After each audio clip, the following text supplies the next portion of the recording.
जिसके यहाँ लक्ष्मी नहीं टिकती हो, पैसा घर में नहीं आता हो, बहुत चिंता लगी रहती हो, लक्ष्मी से जुड़ी हुई, व्यापार से जुड़ी हुई, पैसा आ ही नहीं लिया, बहुत मेहनत कर रहे हो, सोमवार की सोमवार 5 सोमवार बेलपत्री के पेड़ के नीचे एक घी का दिया लगाना चालू कर दीजिए। शाम के समय थोड़ी सी मिट्टी बेलपत्री के पेड़ के नीचे की उठा कर लिया, घर के अंदर लाकर इतनी सी मिट्टी लाकर पटक दीजिए। 5 सोमवार करके देखो, छठे सोमवार पे करने की जरूरत नहीं पड़ेगी, व्यापार अपने आप बढ़ना चालू हो जाएगा। लक्ष्मी शाम के समय पर प्रतिदिन बेलपत्र के पेड़ के नीचे बुआरी लगाने जाए। पार्वती जी ने लक्ष्मी जी से कहा, लक्ष्मी जी ने सुन लिया कि बेलपत्र के वृक्ष के नीचे खड़े होकर अगर शिव नाम का जाप किया जाए, श्री शिवा नमस्तु, श्री शिवा नमस्तु, श्री शिवा नमस्तु, श्री शिवा नमस्तु, श्री शिवा नमस्तु। जब हम मंत्र का उच्चारण करते हैं उसका फल मिलता है। दुनिया का सबसे बड़ा पाप कौन सा है?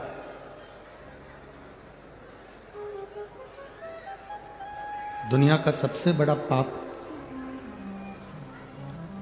शिव महापुराण की कथा कहती है, केवल एक पाप ऐसा है दुनिया का जो बहुत बड़ा पाप माना जाता है, और वो है अपने समय को व्यर्थ गंवा देना।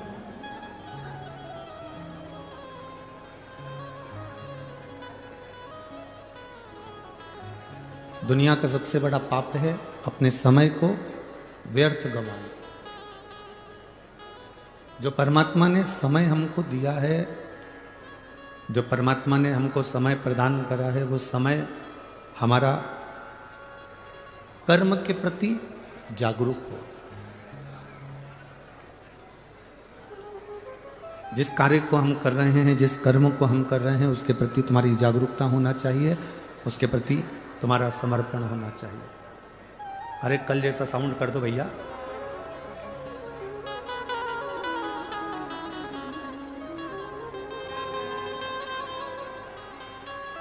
तुम्हारा समर्पण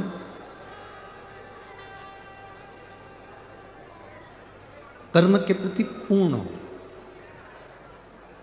शिव महापुराण की कथा कहती है कि दुनिया का सबसे बड़ा पाप अगर कोई है तो अपने समय को व्यर्थ गंवाना।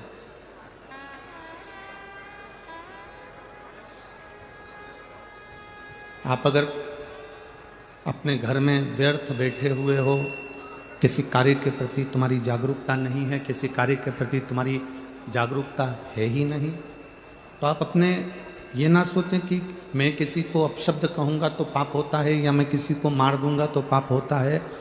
एक पाप ये भी होता है कि हम अपने समय का सदुपयोग ना करें, ये भी पाप है।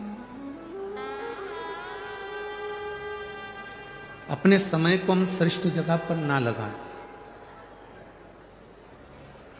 अपने समय को हम श्रेष्ठ जगह पर ना लेकर जाएं, ये भी पाप है।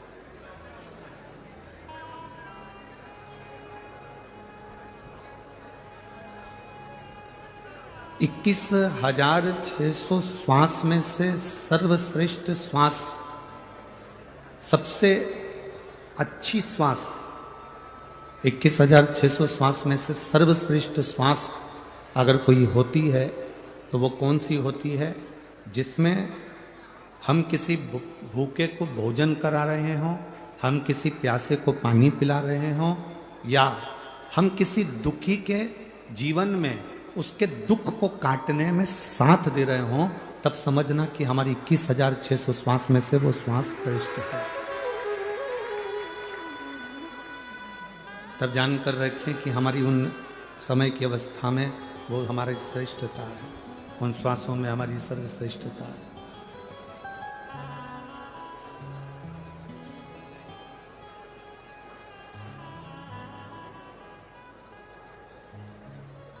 माता पार्वती जी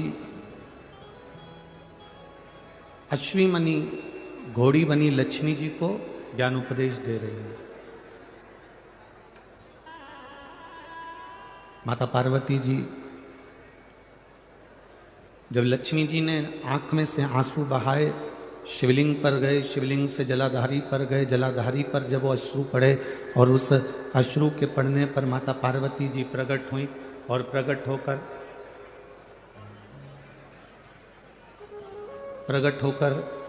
माता पार्वती जी जब सम्मुख में आई,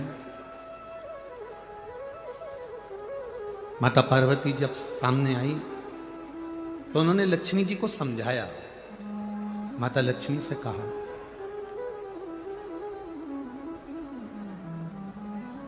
कि लक्ष्मी, तुम्हारे पति ने तुमको श्राप दिया है, तुम्हारे पति ने तुम्हें श्रापित किया है, तुम्हारे पति ने तुमको अश्वी बनने का श्राप दिया, घोड़ी बनने का श्राप दिया।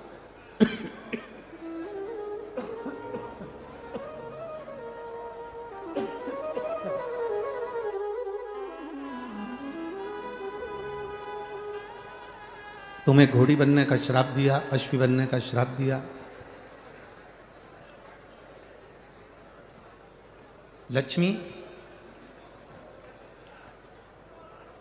तुम इस बात से दुखी ना होइए कि तुम्हारे पति ने तुमको श्राप दिया।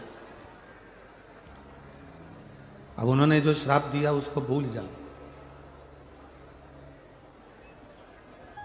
अब कुछ अच्छा करने का प्रयास करो। जो श्राप दिया है अब उसको भूल जाओ। और हम भी आपसे यही कहेंगे कि अगर कोई आपको गाली दे दे, कोई आपको अपशब्द कह दे, कोई आपको ताना दे दे, कोई आपको आड़ा टेढ़ा बोल दे, वो कह दिया, कहने के बाद आप उसको भूल जाइए। उसने कहा, आप उस बात को भूल जाओ। अब बहुत दिन तक अपने बुद्धि में लेकर बैठ जाना, बहुत दिन तक अपनी चित्तवृत्ति में लेकर बैठ जाना कि उसने मेरा अपमान करा है, उसने मुझे गाली दी, उसने मुझे अपशब्द कहा, उसने मुझे आड़ा टेढ़ा कहा, उसने मुझे आड़ा टेढ़ा बोल दिया। बार बार अपनी बुद्धि में उसको घुमाना, अपनी चित्तवृत्ति में लेकर आना, ये श्रेष्ठ नहीं है।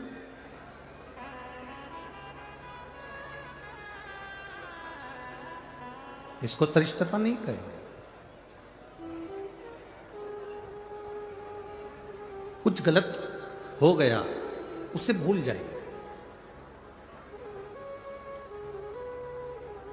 और भूलने के बाद फिर वापिस कुछ अच्छा करने का क्रम करिए।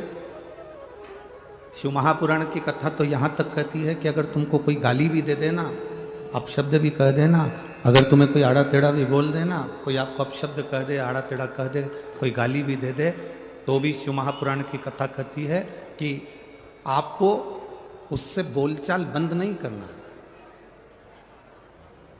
सास ने कुछ शब्द कह दिया, बहू ने कुछ आड़ा टेढ़ा कह दिया, या किसी ने कोई शब्द कह दिया और आपने बोलना चालना बंद कर दिया, शिव महापुराण की कथा कहती है ये कभी ना करें।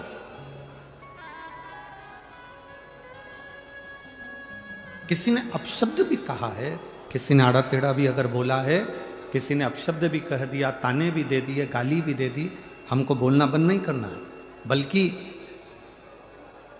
हम जैसे रहते थे वैसे ही रहे। कारण क्या होगा? जिसने गाली दी है, जिसने अपशब्द कहा है, जिसने ताना दिया है, तुम्हें उसका जवाब नहीं देना है। तुम तो बाबा पर एक लोटा जल चढ़ाते रहो और हर हर महादेव कहते रहो, जवाब तुम्हारा भोलेनाथ खुद समय आने पर दे देगा। तुम्हें उसका जवाब नहीं देना। तुम्हें अपशब्द नहीं कहना है, तुम्हें ताना नहीं देना है, ना तुम्हें गाली देना है, ना तुम्हें अड़े टेढ़ा बोलना।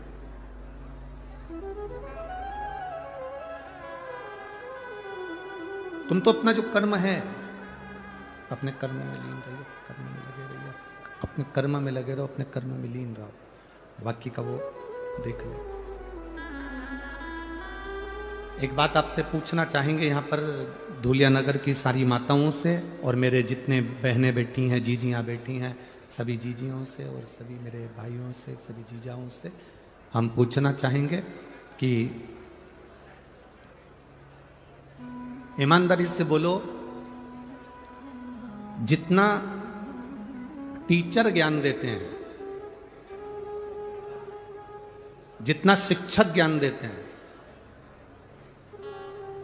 उससे दुगना ज्ञान आज के जमाने में गूगल और फेसबुक से बच्चे निकाल निकाल कर प्राप्त कर लेते हैं। बोलो सही है कि गलत है? ईमानदारी से बोलना, सही है ना?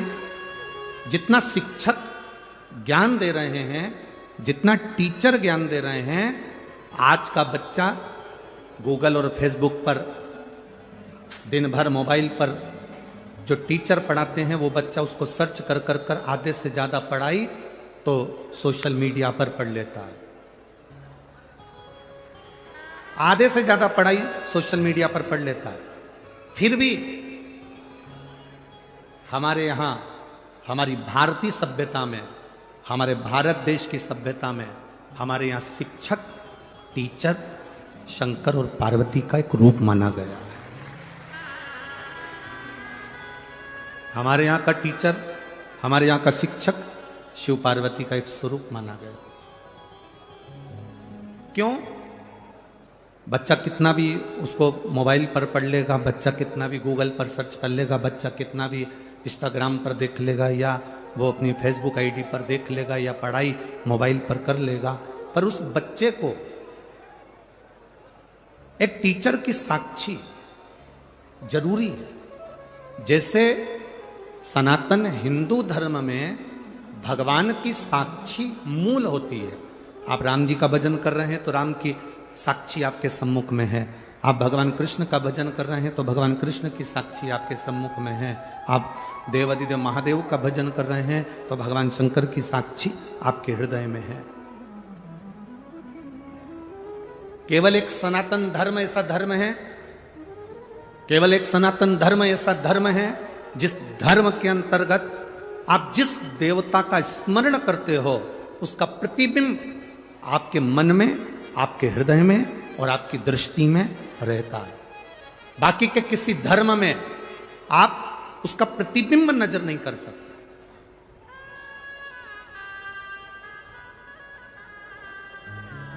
और हमारे सनातन धर्म के अंतर्गत हम अगर शंकर भगवान को जल चढ़ा रहे हैं तो शिव का प्रतीक मानकर हम उसकी पूजन कर रहे हैं।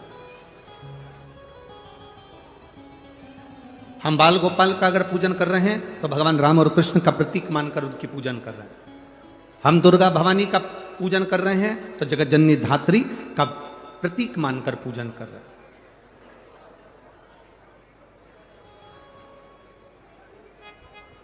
एक शिक्षक, भले बच्चा कितना भी मोबाइल पर पढ़ ले, भले बच्चा कितना भी गूगल पर सर्च कर ले, भले बच्चा कितना भी अपने इंस्टाग्राम आदि जितनी भी विद्या केंद्रित हैं सोशल मीडिया पर, उन सब पर बच्चा कितनी भी पढ़ाई कर ले, फिर भी एक शिक्षक का होना, एक टीचर का होना बहुत जरूरी है। क्योंकि वो टीचर साक्षी का प्रतीक होता है कि तुमने जो विद्याध्ययन करा, तुमने जो पढ़ाई करी, तुमने जो ग्रहण करा, उसमें एक टीचर की साक्षी है,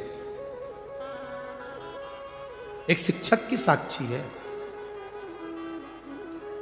और मेरा निवेदन आज के टीचर और आज के शिक्षकों से केवल इतना सा निवेदन हमारा है, टीचर और शिक्षक ये कभी ना सोचें कि बच्चे मोबाइल पर पढ़ रहे हैं या गूगल पर पढ़ रहे हैं या ये सोशल मीडिया पर पढ़ाई कर रहे हैं, बल्कि आज के जमाने के टीचर और शिक्षक का भार और ज्यादा हो गया है। आज के जमाने के टीचर और शिक्षक का भार ये बढ़ना चाहिए कि अब अगर बच्चे सोशल मीडिया पर पढ़ रहे हैं, बच्चे अगर गूगल पे सर्च कर कर पढ़ रहे हैं, बच्चे अगर मोबाइल पर पढ़ाई कर रहे हैं, तो आज के शिक्षक और आज के टीचर का कार्यभार और ये बढ़ जाना चाहिए कि अब बच्चे अगर मोबाइल पर पढ़ाई कर रहे हैं तो हम हमारे स्कूल में बच्चों को ये सिखाएं कि तुम किसी गलत व्यसन की ओर ना चले जाना, और उनका मोटिवेशन करते रहें, उनको समझाते रहें कि तुम गलत विचारों में ना जाए, गलत दृष्टि में ना जाए, गलत भाव में ना जाए।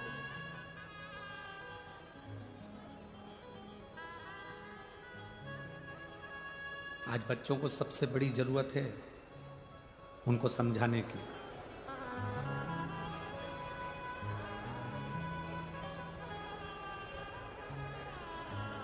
प्रथम गुरु कौन होता है? जम के बोलो जल्दी से। प्रथम गुरु कौन है? मां। दूसरा गुरु कौन है? पिता। तीसरा गुरु कौन है? शिक्षक। चौथा गुरु कौन है? सतगुरु। पहले नंबर पर है मां, यहां इतनी सारी बुजुर्ग बुजुर्ग माताएं बैठी हैं, बूढ़ी बूढ़ी माताएं बैठी हैं, वयो माता बैठी हैं, 60 साल से ऊपर वाली भी बैठी हैं, तो 50 साल से ऊपर वाली भी बैठी है। हम दूर नहीं जाएंगे, आपके पास में जो बुजुर्ग माता बैठी हैं, आप उनसे एक बार जरा सा पूछो कि तुम्हारे पास में बैठी हुई बूढ़ी माता ने कौन से कॉलेज से MBA करा है। जितनी बूढ़ी माताएं बैठी हैं, इनसे पूछो इन्होंने कौन से कॉलेज से पढ़ाई करी। जितनी बूढ़ी माताएं बैठी हैं 60 से ऊपर, 70, 75, 80, 55, 50, जितनी 50 से ऊपर वाली बैठी है, इनसे पूछो कि ये कौन से कॉलेज में पढ़ी थी, इनने कौन सी पढ़ाई करी थी, ये कितनी पढ़ी लिखी हैं, ये कितनी विद्वान है। कोई कहेगी हमने तो भैया उस समय का 9वीं तक पढ़ाई करी है, कोई कहेगा हमने 10वीं तक पढ़ा है, कोई कहेगा हमने 12वीं तक पढ़ा है, कोई कहेगा हमने कॉलेज करा है, कोई कहेगा हमने 5वीं पढ़ा है, कोई कहेगा हमने 7वीं पढ़ा है। पर बुजुर्ग माताएं जितनी बैठी हैं, इन्होंने भले पढ़ाई करी ना करी, भले ये टीचर थी ना थी, भले ये शिक्षक थी ना थी, पर इन बुजुर्ग माताओं से पूछना, इन्होंने अपने बच्चों को जो संस्कार दिया वो आने वाली पीढ़ी नहीं दे सकती। ये बुजुर्ग माताओं ने जो अपने बच्चों को संस्कार दिया है वो आने वाली पीढ़ी नहीं दे सकती है। कई बार बुजुर्ग माताएं कह देती हैं, हे बहू हमारी तो जिंदगी निकल गई बेटा, अब तू देख ले और टिंकल टिंकल लिटिल स्टार देख ले। अब हमारी जिंदगी तो जो निकलना थी वो निकल गई।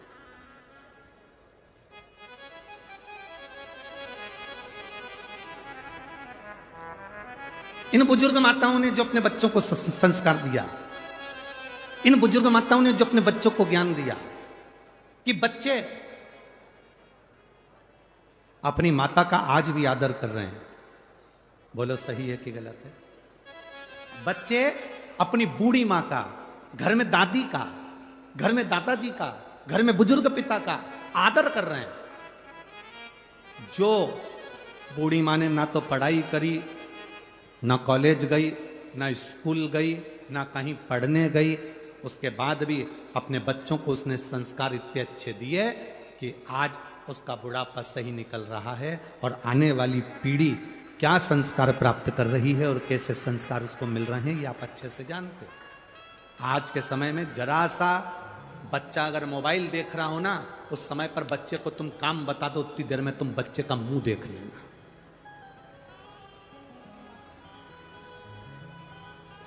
बोलो री जी हो, सही है कि गलत है? इतना सा बच्चा, एक जरा जरा से बच्चों को माताएं हमारे पास में लाती हैं या किसी गुरुजी के पास में जाकर कहती हैं ये बहुत चिड़चिड़ करता गुरुजी, ये ध्यान नहीं देता गुरुजी। छोटे छोटे से बच्चे को देखकर माताएं कहती हैं ये बहुत गुस्सा करता है गुरुजी। इतना सा बच्चा और इतना गुस्सा, इतना सा बच्चा और इतनी चिड़चिड़, कारण क्या है? तुम भी मोबाइल में व्यस्त हो और वो भी मोबाइल में व्यस्त है। ये जितनी बुजुर्ग माताएं बैठी हैं, इन्होंने अपने बच्चों को स्वामी विवेकानंद बनाने का प्रयास करा, रामकृष्ण परमहंस बनाने का प्रयास करा। इन्होंने अपने बच्चों को स्वामी विवेकानंद बनाने का प्रयास करा, रामकृष्ण परमहंस बनाने का प्रयास करा, नामदेव तुकाराम बनाने का प्रयास करा, मीरा कर्माबाई बनाने का प्रयास करा। आज बच्चा जन्म लेता है तो सबसे पहले होड़ लगती है, इसको डॉक्टर बनाना है, इंजीनियर बनाना है, सीए बनाना है, इसको ये बनाना है, इसको वो बनाना है। आप अपने बच्चे को अगर अच्छे से आदमी बनाना चालू कर दो तो वो स्वयं डॉक्टर बन जाएगा और इंजीनियर बन जाएगा। आज का व्यक्ति आदमी ही नहीं बन पा रहा, आज का व्यक्ति मनुष्य से मनुष्य ही नहीं बन पा रहा। एक गांव का व्यक्ति, एक व्यक्ति गांव में से निकल कर जा रहा था, एक दरवाजे पर पहुंचा, भैया बहुत प्यास लगी है, हमको पानी पिला दो। सेठ जी ने कहा भी कोई हमारा आदमी आने वाला है, वो तुमको पानी पिलाएगा। उसको जाना था, उसने फिर आधे घंटे बाद कहा भैया हमको बहुत प्यास लगी है, हमें पानी पिला दो, हमारा आदमी आता होगा पानी पिलाएगा। उसने फिर कहा भैया मुझे दूसरे गांव जाना है, बहुत प्यास लगी है, पानी पिला दो, हमारा आदमी आएगा वो पानी पिलाएगा। इतने में उस व्यक्ति ने कहा भैया थोड़ी देर के लिए तुम ही आदमी बन जाओ,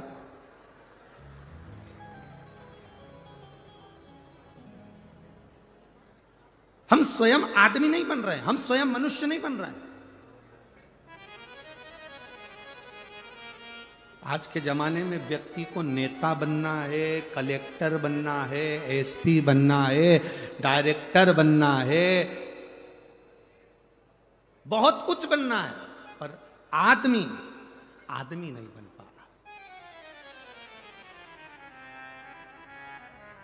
पड़ोस में कोई भूखा सो रहा है,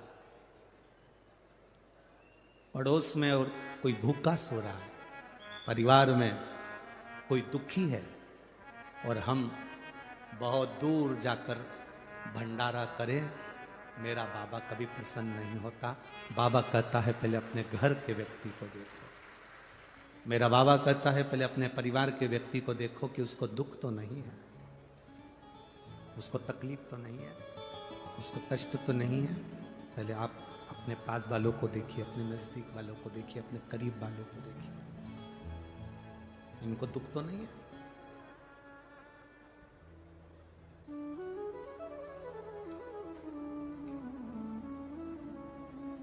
बनो। माँ पहले नंबर का गुरु होती है, प्रथम नंबर का गुरु है माँ, पहले नंबर का गुरु है माँ।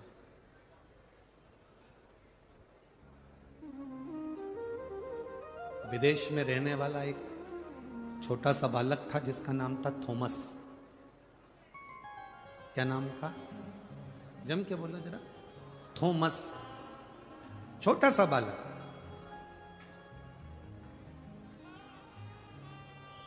विदेशी स्कूल में विदेश का बालक पढ़ रहा था। थॉमस स्कूल जाता था। आज प्रिंसिपल ने थॉमस को बुलाया, हाथ में एक पत्र पकड़ा दिया, बंद कर कर लिफाफे में पैक कर कर थॉमस को दे दिया। थॉमस, ये पत्र आप अपनी मम्मी को ले जाकर दे देना। थॉमस, ये पत्र आप अपनी आई को ले जाकर दे देना, अपनी माता को ले जाकर दे देना।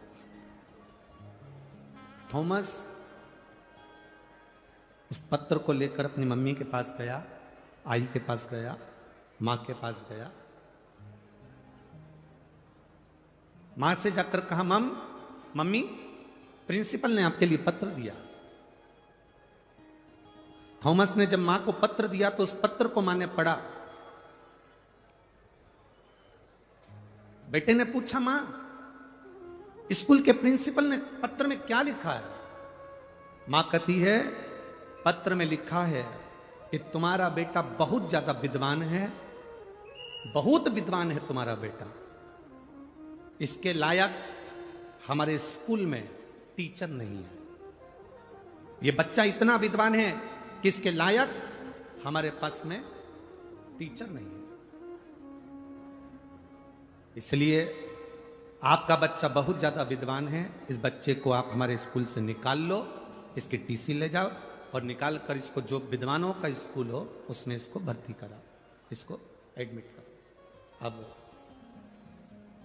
मां ने लिफाफा बंद करा, पैक करा, लॉकर में रख दिया ड्रॉज में, और मां अपने बच्चे से कहती है, तेरे लायक वो स्कूल नहीं है क्योंकि तू बहुत विद्वान है, इंटेलिजेंट है, इसलिए अब तू एक काम कर, घर में पढ़। थॉमस घर में पढ़ने लगा। मां पढ़ी लिखी नहीं थी, पर बच्चे के सामने बैठी रहती थी। रसोई घर में रसोई बनाती और भोजन बनाने के बाद अपने बच्चे को टाइम देती। कपड़े धोने के समय पर कपड़ा धोती, अपने बच्चे को समय देती। बच्चे से कहती, बेटा पढ़ो, मैं बैठी हूं, तुम जो सुनाओगे मैं सुनूंगी। मां ने अपने बच्चे को आज तक नहीं बताया कि मैं कौन सी क्लास तक पढ़ी हूं, मुझे नहीं मालूम। थॉमस की मां ने एक बार भी नहीं कहा कि मैं कौन सी क्लास तक पढ़ी हूं, तुम पढ़ो और मुझे सुनाओ।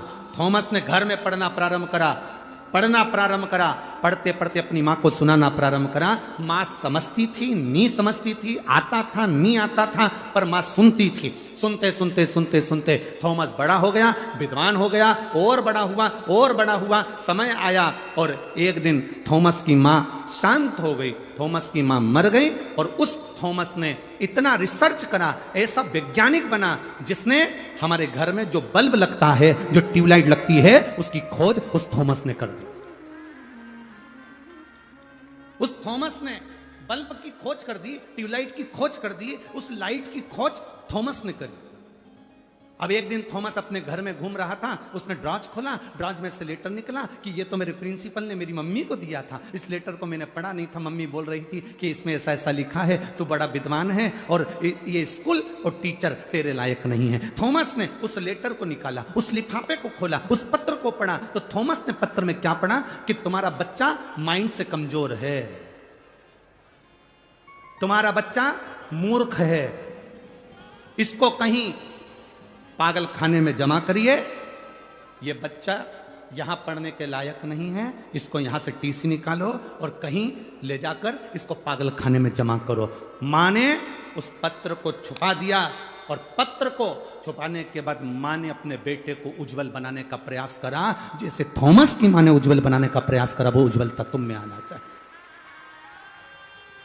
स्कूल के टीचर कह दें कि तुम्हारा बच्चा नालायक है, स्कूल के टीचर कह दें कि तुम्हारा बच्चा बेकार है, और तुम उसको मान लोगे, और तुम अपने बच्चों को वो उपाधि देने लगते हो कि तुम पढ़ नहीं सकते, तुम्हें ये नहीं आता, तुम्हें वो नहीं आता। बल्कि बच्चों को कहना चाहिए तुझ में वो एनर्जी है बेटा, मुझे विश्वास है कि तेरा मैथ बहुत अच्छा है।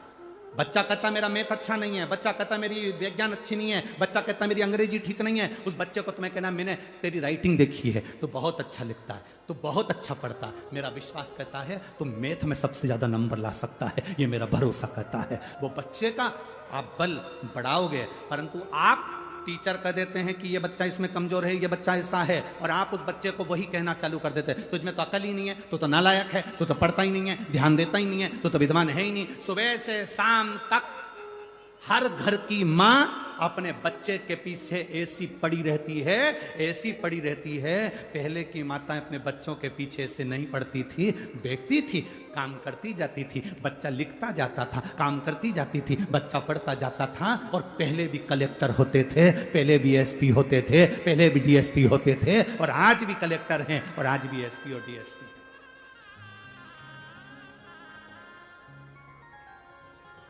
हम बच्चों को विद्या थोपे नहीं, हमने अपने बच्चों को विद्या थोप दी। पहले की माताएं विद्या थोपती नहीं थी, उसको अंदर तक प्रदान करती थी, अंदर तक प्रदान करती थी। हम क्या दे रहे हैं अपने बच्चों को? सुबह से उठती हैं माताएं और चिल्लाना चालू कर देती हैं, तैयार हो जाओ, स्कूल की वैन आने वाली है, गाड़ी आने वाली है। पहले सुबेरे सुबेरे से आवाज आती थी, हरे राम राम राम हरे हरे, हरे कृष्णा। अब सुबह से आवाज आती, उठ रहा।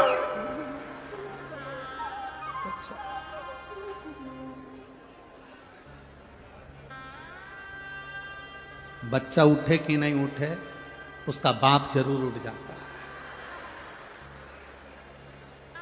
जब इतनी तेज तेज चंद्र घंटा बजाएगी तो फिर तो उठना ही पड़ेगा। पिता जरूर उठ जाता, और पिता उठा। पिताजी ने चिल्ला कर कहा, क्यों चिल्ला रही है सुबह सुबह से?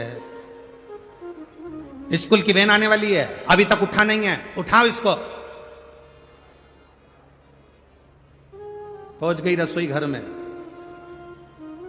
बाप अपने छोरा छोरी को उठा रहा, उठ जा बेटा, मम्मी आती होगी, उठ जा। पहले के जमाने में डराते थे, बहू आता होगा।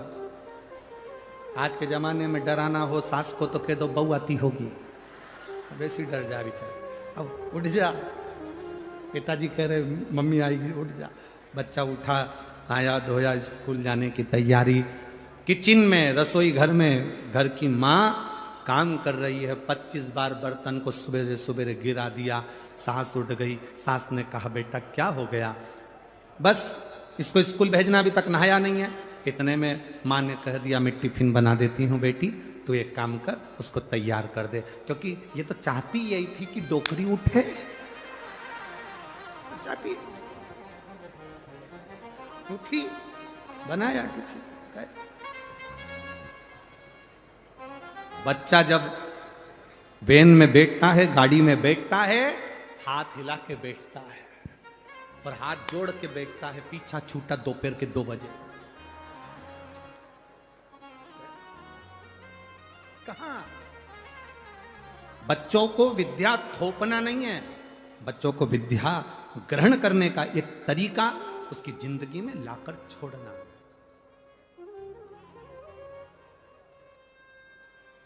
स्कूल कॉलेज में जो तुमने सीखा मरते दम तक तुम्हारे काम आया कि नहीं आया?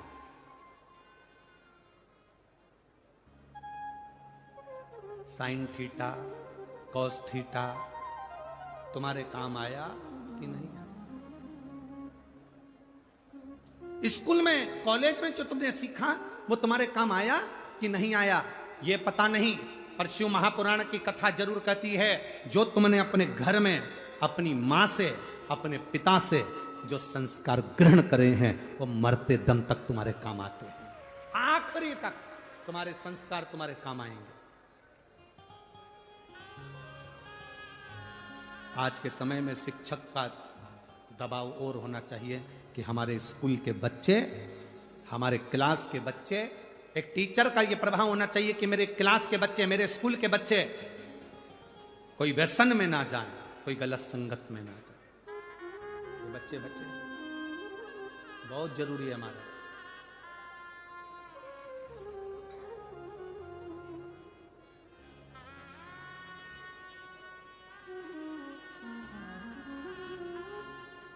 बहुत बुरी स्थिति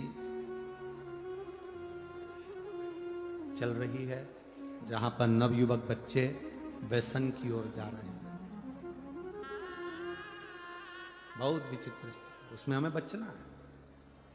और मत बुरे कर्म कर बंदे वरना पछताएगा, भगवान की आंखों से तू बच नहीं पाएगा, तू बच नहीं पाएगा। अरे ओ अज्ञानी मत कर नादानी, अरे ओ अज्ञानी मत कर नादानी।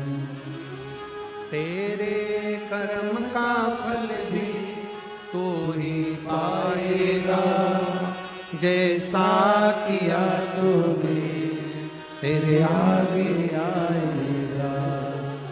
मत बुरे कर्म कर बंदे वरना पछताएगा, भगवान की आंखों से तू बच नहीं पाएगा, तू बच नहीं पाएगा।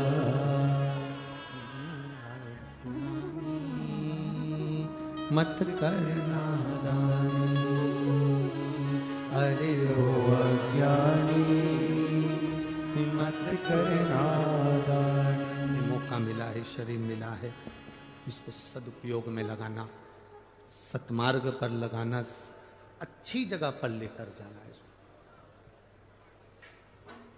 पार्वती जी ने लक्ष्मी जी से कहा, लक्ष्मी पति ने अगर श्राप दे दिया कोई बात नहीं,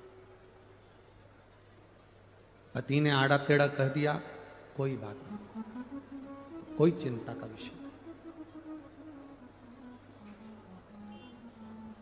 सास अपशब्द कह दे, दिल में लेकर कभी मत जाओ। ए मेरी जीजियों,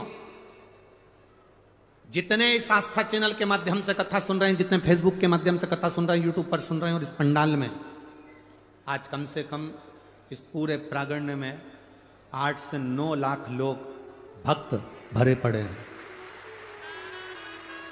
जितने पंडाल के आसपास में हैं उससे ज़्यादा लोग पेड़ों की छांव में, हम कहेंगे लगभग यहाँ से आधा आधा किलोमीटर दूर भी हम तो चैनल वालों से कहेंगे कि अगर आपको दिखता हो तो यहाँ से वो दूर तक के पेड़ पौधे देख लो।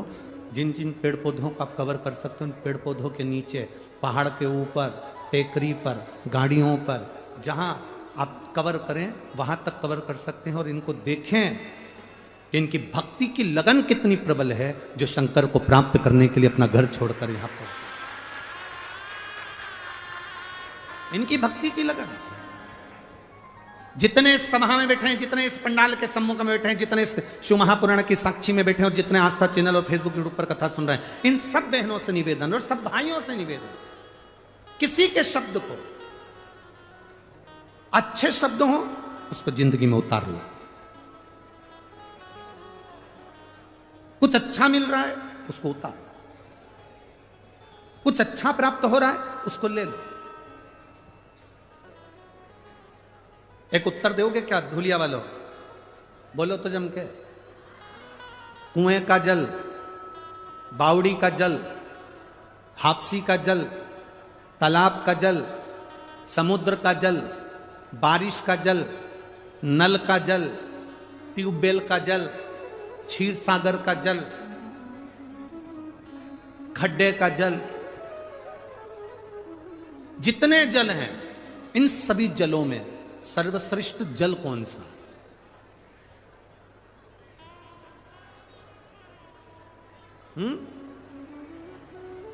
तालाब का जल, बावड़ी का जल, हापसी का जल, ट्यूबवेल का जल, कुएं का जल, बारिश का जल, खड्डे का जल, समुद्र का जल, सागर का जल, कूप का जल, कुएं का जल, इन सभी जलों में श्रेष्ठ जल कौन सा है? अगर आप अंदाजा लगाएंगे तो आपके स्मरण में आएगा, इसमें सर्वश्रेष्ठ जल अगर कोई सा होता है तो वो समुद्र का जल होता है। कारण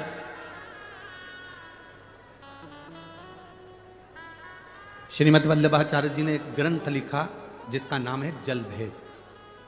कौन सा ग्रंथ है? जल। श्रीमद् वल्लभाचार्य जी ने वर्णन करा सर्वश्रेष्ठ जल होता है समुद्र का जल। क्यों? कुएं के जल में कचरा डालोगे तो वो कुएं में सड़ता रहेगा, बावड़ी में कचरा डालोगे वो सड़ता रहेगा, ट्यूबवेल में कचरा डालोगे सड़ता रहेगा, खड्डे में कचरा डालोगे सड़ता रहेगा, नदी में कचरा डालोगे सड़ता रहेगा, सरोवर में कचरा डालोगे सड़ता रहेगा। पर समुद्र में अगर कचरा डाला है तो समुद्र की लहरें उस कचरे को किनारे पर लगा देती हैं, वापिस किनारा दे देती हैं। समुद्र कभी कचरे को अपने अंदर नहीं उतारता, समुद्र कचरे को किनारे पर लगा देता है। तो मेरे भारत की, देश की और विदेश में जितनी मेरी बहनें बैठी हैं उनसे एक ही निवेदन है, जब कोई तुम्हारे को भी कचरा दे, गाली दे, अपशब्द कहे, ताना दे, तो तुम समुद्र जैसा दिल रखकर कचरे को किनारा लगा दो। इस कचरे को किनारा तुम्हें लगाना। अपशब्द कहने वाले का अपशब्द हमारे दिल में नहीं रखना, समुद्र कचरे को अंदर नहीं रखता। फिर कहा समुद्र श्रेष्ठ क्यों है? तो कहा समुद्र इसलिए श्रेष्ठ है, समुद्र में सोना डालो, चांदी डालो, हीरा डालो, पन्ना डालो, समुद्र कभी किनारे नहीं लगाता, समुद्र अपने अंदर उतार लेता है। जब शिव महापुराण रूपी हीरा मिले, कोई अच्छी ज्ञान की बात कहे तो उसको अपने अंदर उतार कर रख लो। फिर कहा समुद्र का जल श्रेष्ठ क्यों है? तो कहा समुद्र का जल श्रेष्ठ इसलिए है क्योंकि समुद्र जब चंद्र बढ़ता है तो समुद्र उछलता है। बोलो री जीजियों सही है कि गलत है? चंद्र बढ़ता है समुद्र उछलता है, चंद्र घटता है समुद्र बैठ जाता है। समुद्र से हमें अपने को समुद्र जैसा बनाना है। जब किसी को बढ़ता हुआ देखो तो इतने खुश हो जाओ कि भगवान इसको और ऊपर पहुंचाना, और उन्नति देना। और चंद्र घटता है तो समुद्र घटता है। जब किसी को दुखी देखो, किसी को घटता हुआ देखो, तो तुम्हारा दिल भी घटना चाहिए, तुम्हें भी नम्रता आना चाहिए। समुद्र क्यों अच्छा है? तो समुद्र इसलिए अच्छा है क्योंकि समुद्र खारा होता है, सच बोलने वाला हमेशा बुरा होता है। देश विदेश में बैठी हुई मेरी माताओं को, मेरी बहनों को, मेरी जीजियों को, मेरे जीजाओं को, मेरे बच्चों को, मेरी बेटियों को मैं निवेदन करूंगा इस व्यासपीठ से, महालक्ष्मी शिव महापुराण की कथा धूलिया नगर से चल रही है। आज सबसे ज्यादा केस अदालत में सबसे ज्यादा अगर केस हैं तो प्रॉपर्टी के केस नहीं हैं। आज अदालत में सबसे ज्यादा केस अगर कोई चीज के नहीं, अगर किसी के मर्डर के केस नहीं है, किसी प्रॉपर्टी के केस नहीं है, जमीन जायदाद के केस नहीं है, भाई भाई के केस नहीं है, आज पूरे भारत की अदालत में सबसे ज्यादा केस हैं तो तलाक के केस हैं। भारत की सबसे ज्यादा अदालतों में अगर केस चल रहे हैं तो तलाक के चल रहे हैं। समझौता नहीं बैठ पा रहा, एक दूसरे का सामंजस्य नहीं बैठ पा रहा। जरा सी बात में विवाद हुआ, मां ने कह दिया जा मेरे घर पर, कमी है क्या, अपने यहाँ कोई कमी है क्या, छोड़िया तेरा ससुराल, और बेटी घर पर जाकर बैठ गई। इधर पति रुष्ट होकर बैठा, बेटी रुष्ट होकर बैठी। मां ने कह दिया दूसरी शादी करा देंगे। अगर बेटी के भाग्य में अच्छा लिखा होता तो पहले ही भेरू अच्छा मिल जाता, अब तो 4 करा ले तो भी वैसा ही मिलने वाला है। इसलिए जैसा मिला है उसको निभाने का प्रयास करो, उसको समझाने का प्रयास करो, उसको संजोने का प्रयास करो, उसको सामंजस्य बिठाने का प्रयास करो। लड़के से कहो तेरी धर्म पत्नी अच्छी है, उसको लेकर आ, जा प्रार्थना कर, ससुर के पास जा, सास के पास जा, जाकर कहा। जब शंकर भगवान अपनी सती के लिए दक्ष प्रजापति क्या जा सकते हैं, जिस दक्ष प्रजापति ने शंकर भगवान को अपशब्द कहा था, श्राप दिया था कि तू शमशान में निवास करेगा, इसके बाद भी मेरे भोले बाबा दक्ष प्रजापति के दरवाजे पर जाकर अपने ससुर से बात करते हैं अपनी धर्म पत्नी के लिए। तो तुम अपनी बेटे से क्यों नहीं कहते कुछ नहीं, जाओ लेकर आओ उसको, हो गई ना बात, खत्म करो, लेकर आओ। बेटी को समझाओ कोई बात नहीं, जाओ। अगर मान ले तो दूसरी शादी करेगी और वो भी ऐसे ही निकल गया तो मम्मी मैं शादी नहीं करूंगी, मेरे को शादी नहीं करना, तो जिंदगी कैसे निकलेगी बेटा, मैं तो अकेली रह लूंगी। ये संसार, दुनिया के लोग एक किसी की मुर्गी रोड पे मिल जाए तो वो मुर्गी ले जाए, तो आज का व्यक्ति किसको छोड़ रहा है संसार में, किसको छोड़ रहा है? संभलो, अपनी जिंदगी को सार्थक बनाने का प्रयास करो। समझाओ बेटों बेटियों को, ज्ञान दो अपने बच्चों को, भड़काओ नहीं, अपशब्द मत कहो, ताना मत दो, समझाने का प्रयास करो। हो सकता है बेटा जिंदगी में यही लिखी हो, किस्मत में ऐसा लिखा हो, भाग्य के आगे किसकी चली। समझाओ। हम समझाते नहीं हैं, हम उल्टा अग्नि में घी और डाल देते। मत जा तू तो रहने दे, अच्छा है, क्या करेगी जाके, क्या करेगा जाके, हम उल्टा और घी। समझाओ, जितना ज्ञान दे सकते हो दो। लोग कहते हैं गुरुजी आप शिव पुराण तो कम करते हो, बाकी की बातें ज्यादा करते हो। हमने कहा शिव पुराण सुनते सुनते तो तुम्हारी जिंदगी निकल गई। गीता प्रेस गोरखपुर के शिव पुराण घर में लिया और 25 बार पढ़ लो। पर जो जरूरी है, शंकर भगवान ने अपने जीवन में, दक्ष प्रजापति ने शंकर भगवान को श्राप दिया तो भी शंकर भगवान उनके दरवाजे पर गए। सती माता जलकर भस्म हो गई तो भी शंकर भगवान उनके द्वार पर गए। कभी उन्होंने विरोधाभास नहीं पाला, कभी उन्होंने अपशब्द नहीं कहा, कभी उन्होंने ताना नहीं दिया, कभी उन्होंने गाली नहीं दी। समुद्र जैसे बन जा, कोई ने अपशब्द कह दिया, यहां से सुना, यहां से निकाल। कुंडल काई के लिए पहनते हैं हम? आप लोग कुंडल काई के लिए पहनते हो? सुंदर दिखने के लिए। अरे बोलो तो जम के। कानों में कुंडल काई के लिए पहनते हो? सुंदर दिखने के लिए नहीं। कुंडल इसलिए पहना जाता है कि कानों में छेद हो जाएगा, अच्छी बात आएगी तो सीधे कानों में जाएगी, बुरी बात आएगी तो कुंडल में जो छेद है उसमें से आर पार हो जाएगी, अंदर नहीं जाएगी। अपने भीतर हम क्यों लेकर जाएं अपशब्दों को? अपने भीतर हम क्यों लेकर जाएं आड़ी तड़ी बातों को?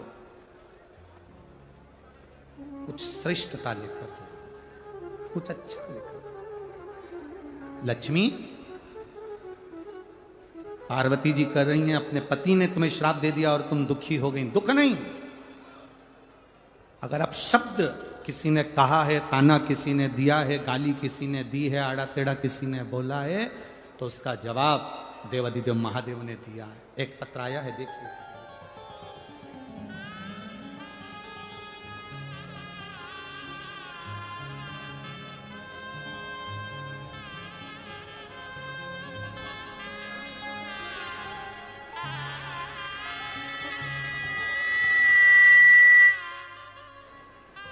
मेरा नाम राहुल गिरासे है, राजपूत।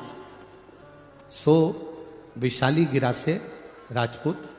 गांव नवापुर, जिला नंदुरबार, महाराष्ट्र। मेरा मोबाइल नंबर ये है, कहीं बैठी हो तो हाथ हिला सकती हैं। अगर कहीं बैठी हो तो हाथ हिला सकती हैं। श्री राहुल गिरासे, सो विशाली गिरासे, नवापुर, जिला नंदुरबार, महाराष्ट्र। मोबाइल नंबर ये है। कहीं बैठी हैं? अच्छा ठीक है, हाथ हिला दो एक बार। हाँ ठीक ठीक है, दिख है। गुरुजी, मेरी बेटी धृति की उम्र 5 महीने है। 2 महीने पहले 25 जुलाई को मेरी बेटी धृति के ब्रेन में इन्फेक्शन हो गया। कई लोगों ने उसको ब्रेन हेमरेज कहा। अब बेटी 5 महीने की है, 2 महीने की बेटी का ब्रेन खराब हो जाना, ब्रेन हेमरेज हो जाना, या ब्रेन में पस पड़ जाना, नसें काम नहीं करना, पूरा मेरी बेटी ने काम करना बंद कर दिया, उसका दिमाग काम नहीं करता था। तो मेरी बेटी जब 2 महीने की, उसको ले जाकर हॉस्पिटल में भर्ती करा। डॉक्टरों ने उसका ब्रेन खराब बता दिया, उसका ब्रेन में ट्यूमर टाइप का बता दिया। उसको एडमिट करा, उसका ब्रेन काम करना बंद कर दिया, तो उसको वेंटिलेटर पर डाल दिया। वेंटिलेटर पर डाला। मेरी बेटी को डॉक्टर ने कह दिया, हम वेंटिलेटर पर से इस लड़की को हटाएंगे और 2 या 3 घंटे बाद तुम्हारी बेटी मर जाएगी, इसकी श्वास नहीं चलेगी, क्योंकि इसका ब्रेन ट्यूमर फट चुका है। अब 2 महीने की बच्ची का ब्रेन बेकार हो जाना, क्या स्थिति होगी? गुरुदेव, हमने भी डॉक्टर से कह दिया, डॉक्टर साहब अगर मेरी बेटी को कुछ हुआ तो ये सारे मेरे हॉस्पिटल में जितने लोग खड़े हैं ये कहते हैं कि तू शंकर के मंदिर जाती है, तू शंकर जी को जल चढ़ाती है, तू सीहोर वाले बाबा को इतना मानती है, और तेरी बेटी जैसे ही वेंटिलेटर से उठेगी वैसे ही उसके 2 घंटे में 3 घंटे में प्राण छूट जाएंगे। डॉक्टर कह रहा है, कहां है तेरा बाबा, कहां है तेरा शिव? मैंने अपने परिवार वालों से कहा कि मेरे घर पर रुद्राक्ष रखा है, उस रुद्राक्ष को पानी में गला दो और शिव जी को चढ़ाकर ला दो।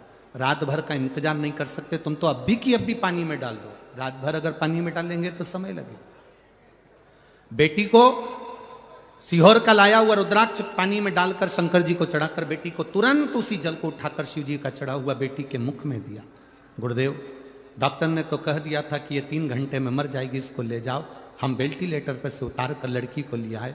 उसका ब्रेन ट्यूमर फट चुका था, ब्रेन खराब हो चुका था। डॉक्टर के हिसाब से इसका ब्रेन काम नहीं कर रहा था, पर हम उस बेटी को अपने घर लिया।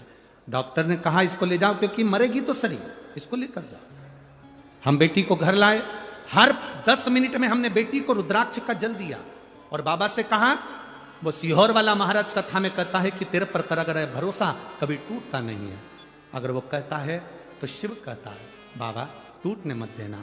आज मेरी बेटी गुरुदेव बाबा की कृपा से पूर्ण तरह से स्वस्थ है, उसका ब्रेन काम कर रहा है और मेरी बेटी मरी नहीं। मैं उसको लेकर आई हूं। बच्ची को लाई हो, थोड़ा सा ऊंचा कर दो। चैनल वाले उसको क्लोज कर कर आस्था चैनल पर और उस पर दिखा सकते हैं।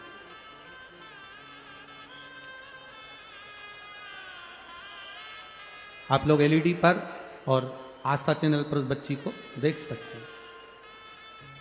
हर हर महा बैठिए।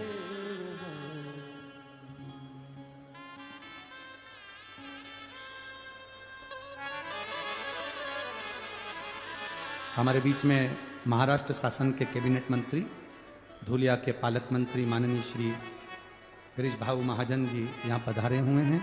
एक बार जोरदार ताली बजाकर उनका स्वागत, वंदन, अभिनंदन। बहुत बहुत साधुवाद है जो भगवान देवाधिदेव महादेव की पवित्र कथा का लाभ आप ले रहे हैं, उसके लिए साधुवाद। शिव है वो। अब भरोसा देखिए, उस पत्र में उस मां ने लिखा, इस पत्र के अंदर कि डॉक्टर कह रहा है 2 से 3 घंटे के अंदर ये बच्ची मरेगी, जैसी वेंटिलेटर पे से उतरे आप इसको ले जाओ। पर जहां जगह मिले वहां बैठकर भगवान शिव से अपने मन की बात बड़े भावों के साथ सब प्रार्थना करिए। बाबा देवादिदेव महादेव से अपने हृदय की बात भगवान शिव से करिए।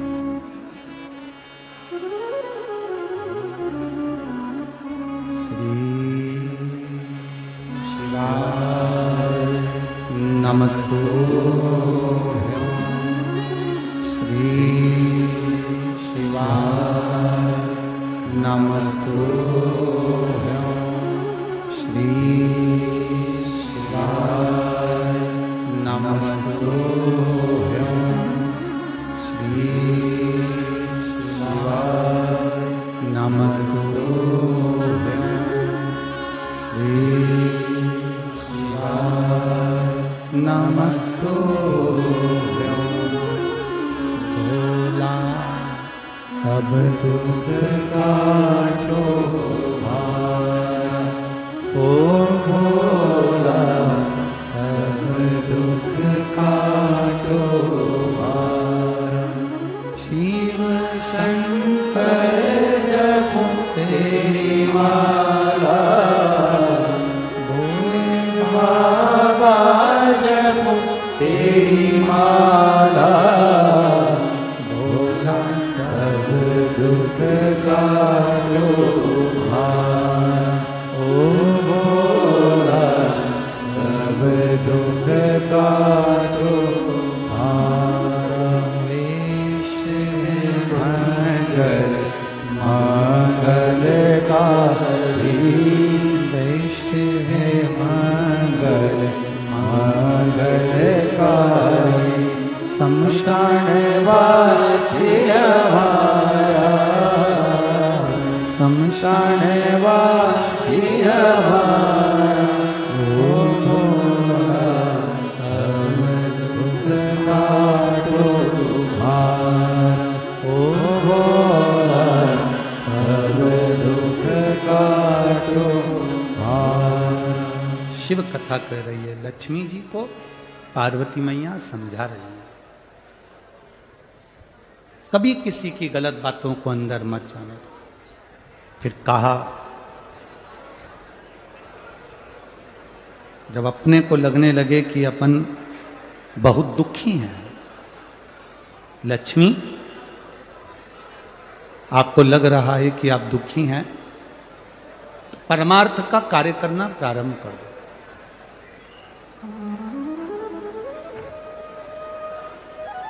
जितना बन सकता है परमार्थ का कार्य करो।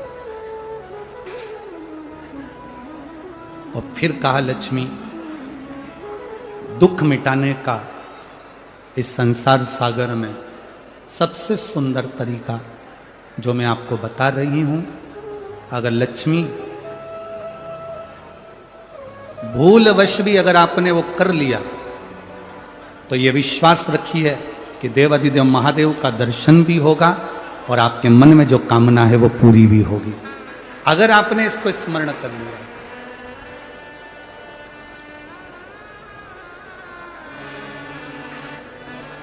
लक्ष्मी जी ने हाथ जोड़कर निवेदन करा, पूछा, मैं अंदर से बड़ी दुखी हूं, बहुत तकलीफ है, बहुत कष्ट है, बहुत ज्यादा दुख है, कष्ट है। आप मुझे बताएं कि मेरा वो दुख मिटेगा कैसे, मेरा वो कष्ट कटेगा कैसे। जो पार्वती जी ने लक्ष्मी जी को कहा है दुख मिटाने के लिए उपाय जो बताया, वो आप भी अपनी जिंदगी में धारण करिएगा। सुनो लक्ष्मी,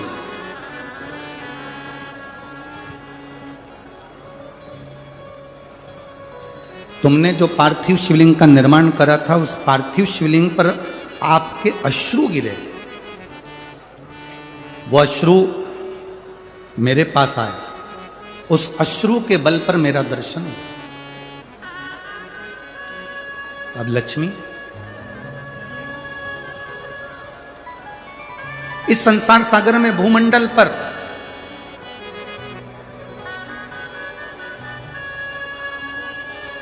जहां भी बेलपत्र का वृक्ष हो,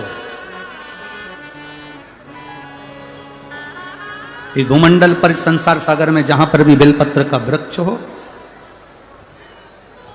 उस वृक्ष की छांव में आप प्रतिदिन प्रदोष काल में यदि बेलपत्र के वृक्ष का दर्शन कर कर शिव नाम का जाप करोगी तो भगवान देवाधिदेव महादेव का दर्शन अवश्य होगा और दुख कटेगा। एक कथा आप लोगों ने अगर सुनी होगी, पहले हमने एक बार परली बैजनाथ में सोमानी जी कथा कराए थे। तो परली बैजनाथ में जब सोमानी जी कथा कराए थे तो उसमें हमने एक बात कही थी, उसका स्मरण यदि आपके अंदर होगा तो आपको स्मरण में आ जाएगा। परली बैजनाथ की कथा में कहा था कि प्रदोष काल के समय पर, शाम के समय पर बेलपत्री के वृक्ष के नीचे जो जाकर बैठ जाता है या बेलपत्री के वृक्ष की जो जड़ है उसका मात्र स्पर्श कर लेता है, बेलपत्री के वृक्ष की जड़ की मिट्टी का भी अगर मस्तक पर तिलक धारण कर लेता है या उसको नमन कर लेता है, प्रदोष काल में, प्रदोष के समय पर, शाम के समय पर प्रतिदिन अगर वो शिव की भक्ति का स्मरण कर लेता है, प्रतिदिन नहीं कर सकते तो प्रदोष की प्रदोष करो, प्रदोष की प्रदोष नहीं कर सकते सोमवार की सोमवार करो, ये भी नहीं कर सकते हर महीने की शिवरात्रि आती है उस शिवरात्रि पर करो, ये भी नहीं कर सकते तो प्रयास करो कि अपन प्रतिदिन शाम के समय बेलपत्री के वृक्ष के नीचे से अगर कोई निकल कर जा रहा हो उसका मात्र दर्शन हो जाए तो भी हमारा दुख आधा समाप्त हो जाए, तो भी उसका दुख समाप्त हो।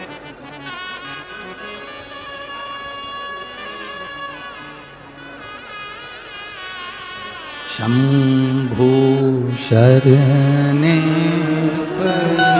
मांगो हरि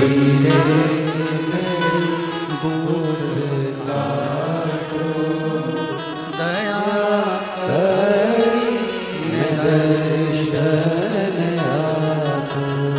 ये दुख समाप्ति का सबसे मूल केंद्र बिंदु है। मतलब अगर हम कहें कि अगर दुनिया के व्यक्ति को बहुत ज्यादा दुख है, बहुत ज्यादा कष्ट है, बहुत ज्यादा बीमारी है, बहुत ज्यादा रोग है, बहुत ज्यादा तकलीफ है, तो बेलपत्री के वृक्ष की छांव सुख देती है। एक पत्र आया देखिए,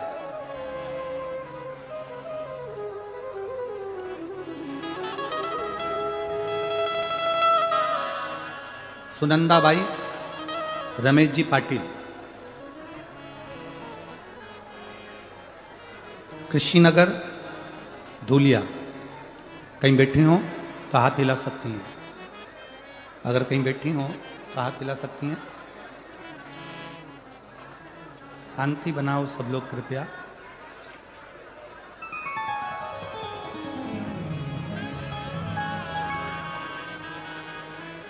सुनंदाबाई रमेश जी पाटिल, कृषिनगर धूलिया, कहीं बैठी हो तो हाथ हिला सकती हैं। हाँ ठीक है, दिख गए, हाथ हिला दो एक बार। ठीक है, हर हर महादेव। सुनंदा जी आप ही खुद हैं, स्वयं आई हैं, हाथ हिलाओ।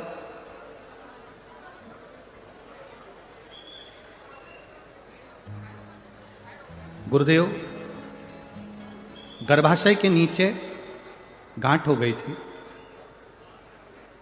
जब मेरे दोनों बच्चे मुझे खानदेश कैंसर सेंटर धूले यहाँ ले गए और वहाँ जांच के बाद पता चला कि मुझे गर्भाशय के नीचे जो गांठ हुई है, उस गांठ को, उसमें से थोड़ा सा पस निकाल कर उसको भेजा गया जांच के लिए, जिसके अंतर्गत मुझे कैंसर बताया गया।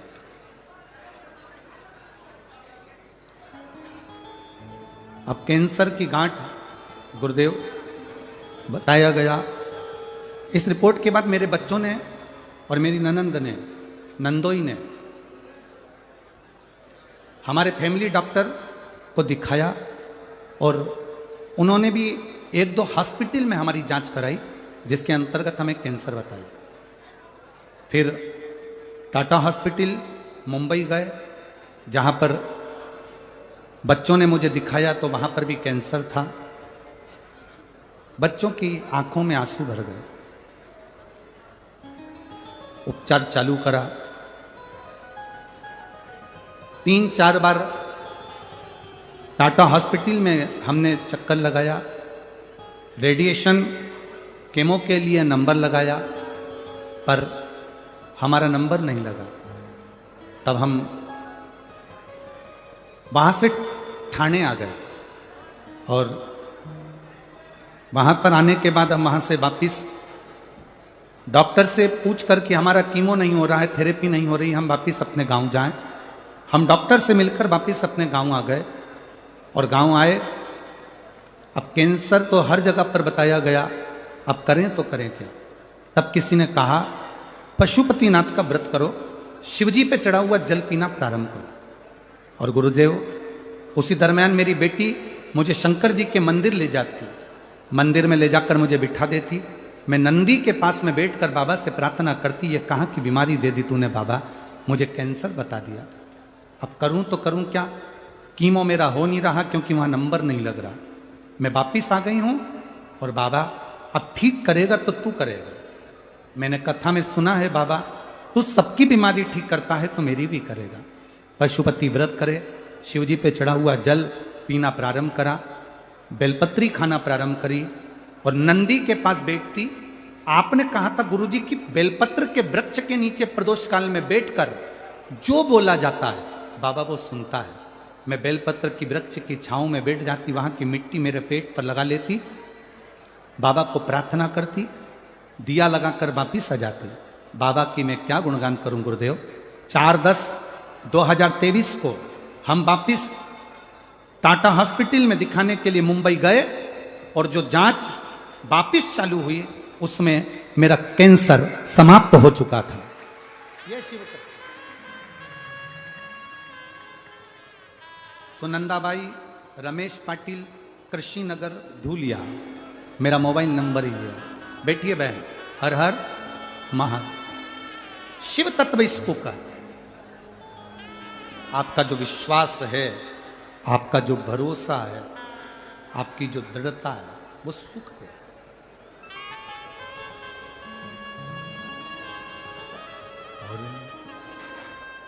खाली न जाता कोई दर से तुम्हारे, खाली न जाता कोई दर से तुम्हारे, मैं भी खड़ी हूँ बाहें पसारे, अपने गले से लगा लो गिरा जा रहा उठा लो भोले अपने दर से अब तो न टालो, गिरी जा रही हो उठा लो। जो दिल से पार्वती जी लक्ष्मी जी से कह रही हैं, महालक्ष्मी शिव महापुराण की कथा कहती है कि लक्ष्मी अगर बेलपत्र के वृक्ष के नीचे से कोई निकल कर आ रहा है और उसकी शरीर की रज का भी स्पर्श हो जाए तो तुझे शिव का दर्शन हो। मेरी जीजियों, मेरे जीजाओं, मेरी बेटियों, मेरे भाई, तुम कंपटीशन एग्जाम में बैठ रहे हो, पढ़ाई कर रहे हो, तैयारी कर रहे हो, गवर्नमेंट जॉब की तैयारी कर रहे हो। ये जितने पत्र यहाँ पर रखे हैं, जितने पत्र यहाँ पर हैं, इस चौकी के नीचे भी जितने पत्र रखे हैं, यहाँ पर भी जितने पत्र रखे हैं, आप उन पत्रों में से सारे पत्र निकाल कर देखना। जिन जिन बेटों ने, जिन जिन बेटियों ने गवर्नमेंट जॉब की तैयारी करी और शंकर भगवान पर भरोसा कर कर और अपना कर्म पूरा कर कर एग्जाम दिया, उनकी नौकरी लगी। कम से कम इसमें से 70% पत्र ऐसे हैं जिसमें नौकरियां लगी, जहां बच्चों को सुख का अनुभव हो। अपनी मेहनत पूरी करो। बीमारी आई है, डॉक्टर को दिखाओ। बीमारी आई है, जांच कराओ। रोग आया है, बड़े से बड़े हॉस्पिटल में जाओ, अच्छे से अच्छे डॉक्टर को दिखाओ। उसने दवाई लिखी, खाओ। उसने जांच का बोला, जांच करो। पर उसके जांच कराने में और उसकी दवाई खाने के साथ साथ मेरे भोले बाबा पर भरोसा रखना। जैसा विश्वास इस बहन ने करा कि मैंने मुंबई के हॉस्पिटल में भी कैंसर बताया, बाकी के हॉस्पिटलों में भी कैंसर बताया, पर आखिरी की जो जांच हुई 4/10/2023 को सारी रिपोर्ट नील आ गई, मेरा कैंसर समाप्त हो गया। ये विश्वास तुम्हारे अंदर होना चाहिए, ये विश्वास तुम्हारे भीतर जागृत होना चाहिए। एक महिला ऐसी बैठी है इस कथा में जिसका पति 2013 में शांत हुआ।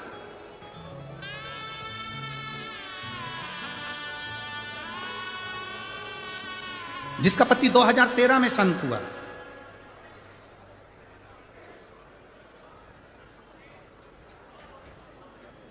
पति जो इसमें लिखा है, कभी उसका भाई 2013 में शांत हुआ और भाई 2013 में शांत हुआ, जो कि पुलिस में नौकरी करता था, एक्सीडेंट में चला गया था। उस 2013 में गए हुए भाई के जाने के बाद उसके घर के किसी व्यक्ति को नौकरी नहीं मिली। 2013 में शांत हुआ, पत्नी को भी नौकरी नहीं मिली, परिवार के किसी व्यक्ति को नौकरी नहीं मिली। तब मैंने अपने भाई की धर्मपत्नी को कहा, मेरी भाभी को, भाभी एक बार प्रदोष काल में शाम के समय बेलपत्री के पेड़ के नीचे जाके बैठकर श्री शिवाय नमस्तुभ्यम का जाप करो, शंकर भगवान का पशुपति व्रत करो। मेरी भाभी ने व्रत करा और 20 साल के बाद नौकरी मिली। 2023 में वो नौकरी प्राप्त हुई। 2013 में मरा। पत्र लिखा है कविता किशोर आंधुले, कविता किशोर आंधुले ने ये पत्र लिखा। अब जरा विचार करिए कि हम अगर शिव पर भरोसा करते हैं, भगवान शंकर की भक्ति करते हैं, तो दृढ़ता क्यों नहीं बनती? कोई कहता है कि भगवान शंकर की पूजन तो ब्राह्मण करते हैं, कोई कहता है कि वैश्य करते हैं, कोई कहता है क्षत्रिय करते हैं, कोई कहता है शूद्र करते हैं। शिव महापुराण की कथा कहती है जिसको सब ठुकरा देते हैं उसका एक है, वो देव अधिदेव महादेव। राम जी के मंदिर के पट बंद हो जाते हैं एक समय में। तुम्हारे यहां बंद होते कि नहीं होते वो मालूम नहीं, बोलो होते कि नहीं होते? कृष्ण भगवान के मंदिर के पट बंद हो जाते हैं एक समय में, दत्त मंदिर के पट बंद हो जाते हैं एक समय में, भवानी के मंदिर के पट बंद हो जाते हैं एक समय में, बैकुंठ के पट बंद हो जाते हैं एक समय में, ब्रह्मलोक के पट बंद हो जाते हैं एक समय में, इंद्रलोक के पट बंद हो जाते हैं एक समय में। केवल एक देवता ऐसा है जिसके दरवाजा नहीं है, पट नहीं है, वो खुले आसमान में कैलाश पर रहता है, इसलिए उसका दरवाजा खुला रहता है। लोग कहते हैं ब्राह्मण अलग, कोई कहता है ब्राह्मण हम उच्च हैं, कोई कहे वैश्य उच्च है, कोई कहे क्षत्रिय उच्च है, कोई कहे शूद्र उच्च है। मेरे राम जी महाराज ने पृथ्वी पर प्रकट हुए थे तो मेरे राम जी के जन्म के समय पर 4 हाथ थे। कितने हाथ थे? जम के बोलो जरा। 4। आप लोग स्तुति गाते हैं, भय प्रगट कृपाला दीन दयाला, उसको पढ़िएगा। माता पुनि बोली सोमति डोली तजऊ तात ये रूपा। ये रूप नहीं चाहिए 4 हाथ का। आयुध 4। मेरे राम जी प्रकट हुए, उनके 4 हाथ थे। मेरे भगवान कृष्ण पृथ्वी पर प्रकट हुए, उनके 4 हाथ थे। पर माता देवकी ने कह दिया 2 हाथ का पुत्र चाहिए। कौशल्या जी ने कह दिया 2 हाथ का पुत्र चाहिए। राम जी के जन्म के समय पर 4 हाथ इसलिए थे क्योंकि राम जी का एक हाथ ब्राह्मण है, दूसरा हाथ वैश्य है, तीसरा हाथ क्षत्रिय है, तो चौथा हाथ शूद्र है। ये चार जो वर्ण हैं, ये मेरे भगवान के चार हाथ हैं और ये बुलंद है।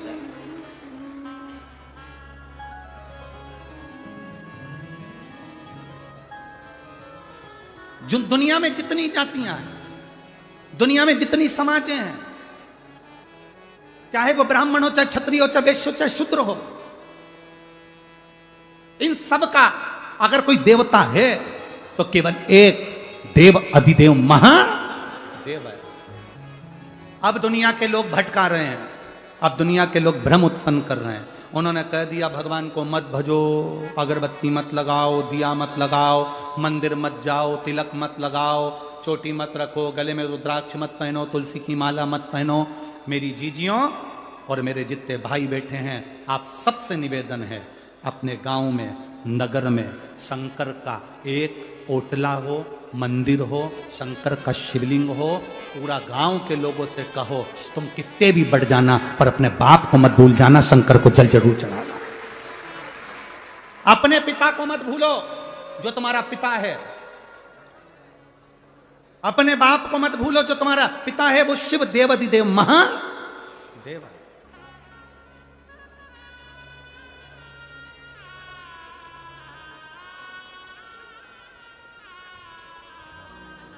उसको नहीं भूल, कैसे भूल सकते? वो करुणा इतनी करता है, शिव है, कृपा सागर कहते हैं उसको, करुणा सागर कहते हैं उसको। लक्ष्मी जी ने बेलपत्र के वृक्ष के नीचे साधना करना प्रारंभ किया। जैसे ही मां लक्ष्मी ने बेलपत्र के वृक्ष के नीचे साधना करना प्रारंभ करा तो देवाधिदेव महादेव कुछ ही समय में, प्रदोष काल के समय पर लक्ष्मी जी के सामने शंकर भगवान प्रकट हुए। शिव जी ने पूछा, लक्ष्मी तुम्हें क्या चाहिए? लक्ष्मी जी कहती हैं, मेरी ये अश्व की योनि, मुझे अश्वी बनना पड़ा, घोड़ी बनना पड़ा, इस अश्व की योनि से मैं मुक्त हूं। पर प्रभु, इस अश्व की योनि से मुक्त तो हूं, पर मेरे प्रभु ने मुझे घोड़ी बनाया है, अश्व बनाया है। मैं चाहती हूं मेरे नारायण मुझे इसी घोड़ी की योनि में, अश्वी की योनि में प्राप्त करें। इस घोड़ी की योनि में, इस अश्वी की योनि में मेरे स्वामी, मेरे नारायण मुझे प्राप्त। ठीक है, भगवान भोलेनाथ जी ने कहा, आप चिंता ना करें, जिस प्रदोष काल में आप बेलपत्री के वृक्ष के नीचे आती हो,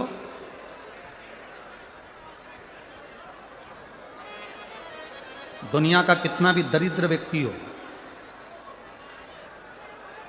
चाहे दुनिया का कोई व्यक्ति ऐसा हो जिसका कभी व्यापार चलता ही नहीं हो, उसने 50 बार बदल के देख लिए, फैक्ट्री चली नहीं रही, जिस काम को करने के लिए जाते हैं वो काम टल जाता है, आज की जगह कल, कल की जगह परसों, परसों की जगह नरसों, काम होता ही नहीं। बेटा बेटी का संबंध करने जा रहे हैं पर हो ही नहीं रहा।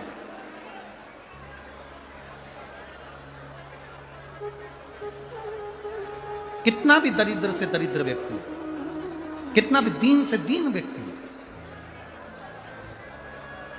एक नियम वो अगर अपनी जिंदगी में बना ले, प्रदोष काल में, प्रदोष के समय पर बेलपत्री के वृक्ष के नीचे एक बार जाकर नमन करना और प्रदोष काल में शंकर भगवान के मंदिर में दिया लगाना, ये दो चीजें अगर वो 3 महीना भी लगातार कर ले तो उसके जीवन में कभी कोई समस्या आ ही नहीं सकती, कोई दुख आ ही नहीं सकता। एक नियम बना, जैसे जिस नारी को, जिस पुरुष को, जिस बच्चे को, जिस बड़े को चर्म रोग हो जाता है, चमड़ी सफ़ेद पड़ने लगती है, जब चमड़ी सफ़ेद पड़ने लगती है, चर्म रोग जैसा जब हो जाता है या चर्म रोग उसको घेरने लगता है, चमड़ी जब सफ़ेद पड़ने लगे या चमड़ी काली पड़ने लगे या चर्म रोग सोराइसिस जैसी बीमारी तक के लिए है हमारा।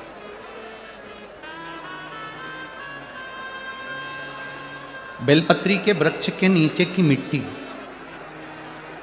बेलपत्री के वृक्ष के नीचे की मिट्टी, उसको जिस पात्र के अंदर शिवलिंग बनाने के लिए हम गलाएं, जिस पात्र के अंदर हम शिवलिंग बनाने के लिए उसको गलाएं और शिवलिंग का निर्माण कर कर हम बेलपत्री के वृक्ष के नीचे उसका पूजन करें, उसका विसर्जन करें। और बेलपत्री के नीचे की जो मिट्टी है, जिस पात्र में गलाई जाती है, उस पात्र के पानी का स्नान, उस मिट्टी का थोड़ा सा भाग अपने शरीर पर लगाकर, जहाँ सफ़ेद चमड़ी हो रही हो या श्वेत चमड़ी हो रही हो, वहाँ लगाकर और उसका स्नान करना यदि हम प्रारंभ करें। परंतु प्रदोष, जैसे अपन शंकर भगवान के मंदिर जाते हैं, दर्शन करते हैं, पूजन करते हैं, उसी तरह बेलपत्री के वृक्ष के नीचे की मिट्टी को गलाकर हम शिवलिंग का निर्माण करते हैं। स्नान करना या शरीर पे लगाने के साथ में सबसे ज्यादा जरूरी है शंकर भगवान के उस शिवलिंग की पूजन करना, पार्थिव लिंग की पूजन करना। लगभग 2 शिवरात्रि निकलेगी महीने की और बाबा जहां जहां से चमड़ी सफेद हो रही होगी, वहां वहां से धीरे धीरे बाबा अपने असली रंग को देना प्रारंभ कर देता है। इतना बेलपत्री के वृक्ष की पार्थिव लिंग निर्माण और पूजन की उस मिट्टी का इतना वर्णन हमारे शास्त्र करते हैं, इतना वर्णन।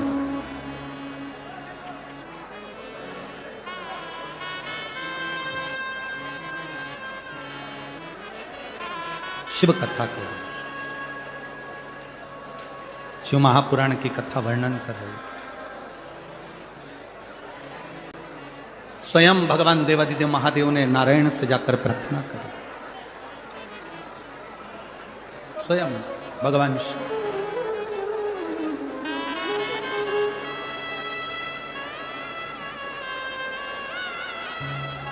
शंभु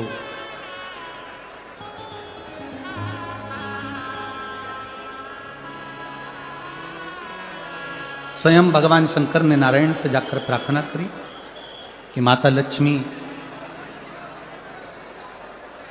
आपके लिए तप साधना कर रही हैं, आप उनको जाकर दर्शन दीजिए। भगवान नारायण शिव जी के कहने पर जाने लगे, भगवान शंकर के कहने पर भगवान नारायण जाने लगे, पर भगवान शिव जी ने भगवान नारायण को रोका और भगवान शिव जी ने नारायण को रोककर कहा, प्रभु रुको, मेरा निवेदन केवल इतना सा है, जैसे माता लक्ष्मी घोड़ी बनकर, अश्वी बनकर पृथ्वी पर गई हैं, आप अश्व बनकर पृथ्वी पर जाकर लक्ष्मी को लेकर आए। भगवान स्वयं नारायण अश्व बनकर पृथ्वी पर जाते हैं और लक्ष्मी जी को लेकर आते हैं। शिव महापुराण की कथा कहती है, भगवान शंकर का संवाद कहता है, स्वयं नारायण और स्वयं माता लक्ष्मी बेलपत्री के वृक्ष के नीचे विराजमान शिवलिंग का पूजन करते हैं और बेलपत्र की परिक्रमा करते हैं। जैसे ही उन्होंने बेलपत्र की परिक्रमा करी, शंकर भगवान वहां सम्मुख में जब आते हैं तो नारायण और लक्ष्मी जी भी अश्व की योनि से छूट जाती हैं और नारायण भी अश्व योनि को त्याग कर नारायण लक्ष्मी बनकर वैकुंठ का निवास करने लगते हैं। स्वयं आगे सुंदर शिव महापुराण में वर्णन आया है, भगवान शंकर के तेज पुंज से शरणानंद कार्तिकेय जी का प्रागट्य हुआ, जिनको माता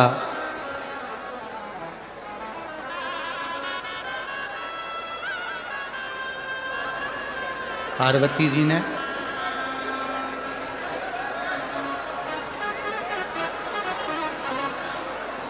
शिव कृपा करे।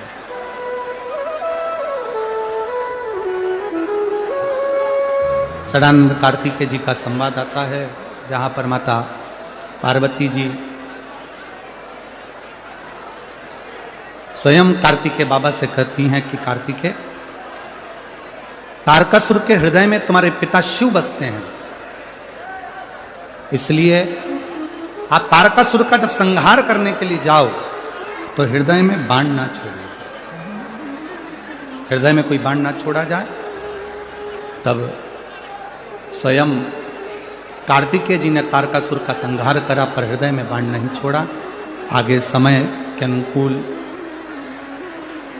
शिव महापुराण की कथा कहती है, माता पार्वती जी ने भगवान शिव जी से भगवान गणेश और कार्तिकेय के मंगल विवाह का प्रसंग का वर्णन किया। भगवान गणेश जी रिद्धि सिद्धि को लेकर पधार रहे हैं, जोरदार ताली बजाएं। बोल श्री गणेश जी महाराज की।